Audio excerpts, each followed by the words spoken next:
Here are some secret details Netflix is hiding about Jeffrey Dahmer you probably didn't know about.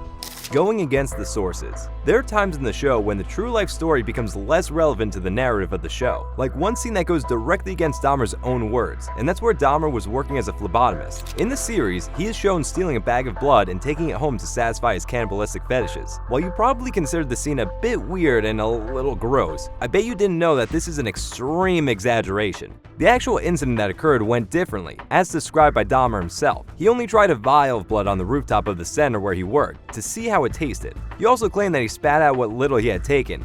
And well, let me just say that it's a different picture than the one Netflix painted. Why did they choose to tell it like that? Well, 2 words: dramatic effect. Glenda Cleveland's involvement. I know,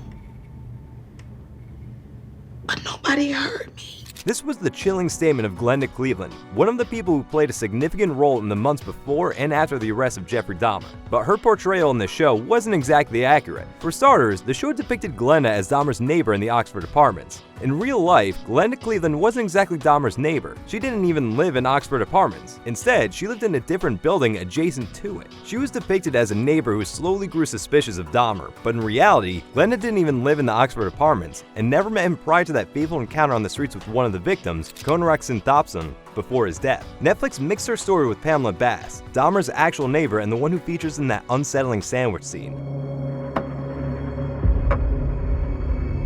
You didn't know.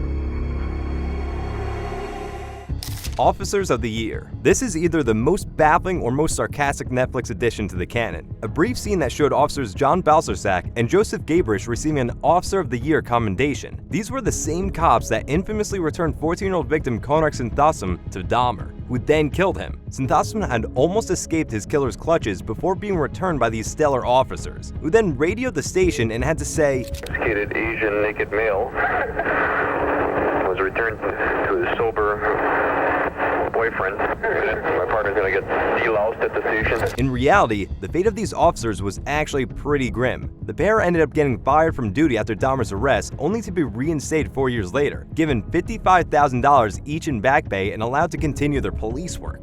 Skirting the law. Netflix failed to show just how closely Dahmer danced on the edge of crime and punishment, and the people criticized for failing to punish him adequately for his crimes. One of the people blamed was Judge William Gardner. He was responsible for sentencing Dahmer after his first brush with the law for sexually assaulting a minor, someone who coincidentally was the brother of his later victim, 14-year-old Konrad Thompson. Judge Gardner received a lot of backlash for his lenient sentencing of a proven sex offender at that time. Many even came out to say a harsher sentence might have prevented some of Dahmer's murders. However, none of this is brought to light in the series. Another part of Dahmer's story that you don't see in the series is the amount of criticism his probationary officer received. After serving his sentencing for the sexual assault case, Donna Chester, Dahmer's probation officer, had appointments to check in with him at least twice a month. This was during the time his murder spree had started, but Donna simply didn't do her job, allowing Dahmer to remain unchecked and the murders to continue.